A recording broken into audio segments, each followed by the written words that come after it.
You know, life is goofy, man. Life is goofy. It's also quick. Life passes you by. The other day, I'm in my underwear, got the tunes cranked, hammering beers, just pounding nails into this bench that I was making.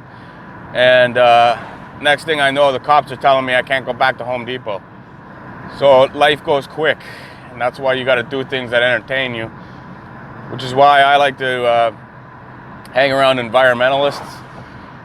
It's a constant source of entertainment.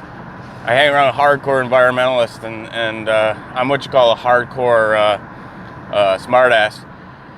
I like to do things that really aggravate them, like throw a wrapper onto the highway from a moving car, just so I could see them be like rendered helpless, and they like just sit there like a sad kitten. Like, what'd you do that for?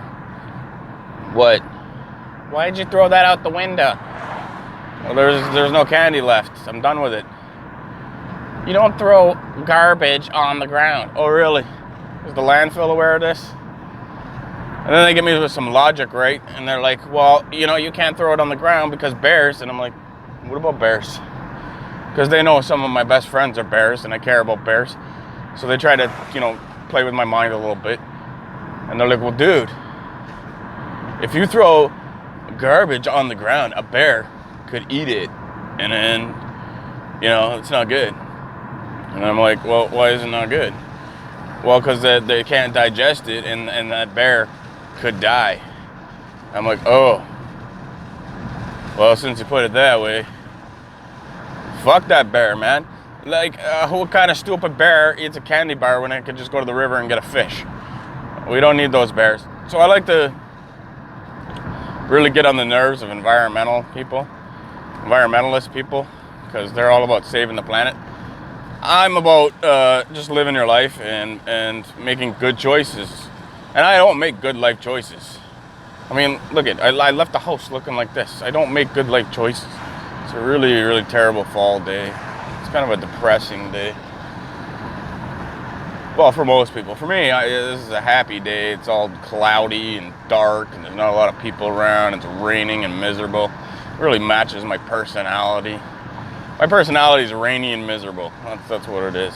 So speaking of good life choices, there's a hockey game tonight, the Battle of Ontario. The two teams in our province, the Toronto Maple Leafs and the Ottawa Senators. And I'm going to watch it, cheer on my boys, Sens.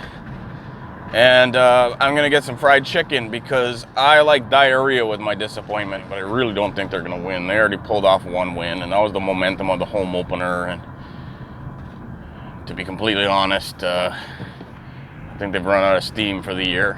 I'm a fan, man. People are like, oh, why do you talk such bad stuff about your team? Because they're bums.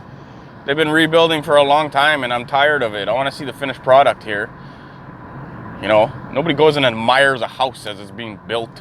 They're like, well, let's get this done. Get the fucking house built so I can live in it and be happy. If I wanted to cheer for like bums year after year that give me the impression that they're actually all right, I'd be a Toronto Maple Leafs fan. The total is $14.34. Drive up, please. Thank you. $14.34 for 4 pieces of chicken, a poutine, and a drink. For that price, I hope the chicken fondles my balls. Is it working again? Or? It's that card removed. I don't know if I... Let me go in again. Okay. I'll give it just a chip this time. I don't understand why they gotta give me a paper straw. That shit always disintegrates in my drink before I even get home. I just paid with a plastic card by sticking it into a plastic machine and sticking my paper straw through a plastic lid. So I'm pretty sure the straw really isn't, it's not hurting as much as you think it is, KFC. It's probably another plastic lid on my poutine, as well as a plastic fork to eat it with. So can you give me a real straw, please?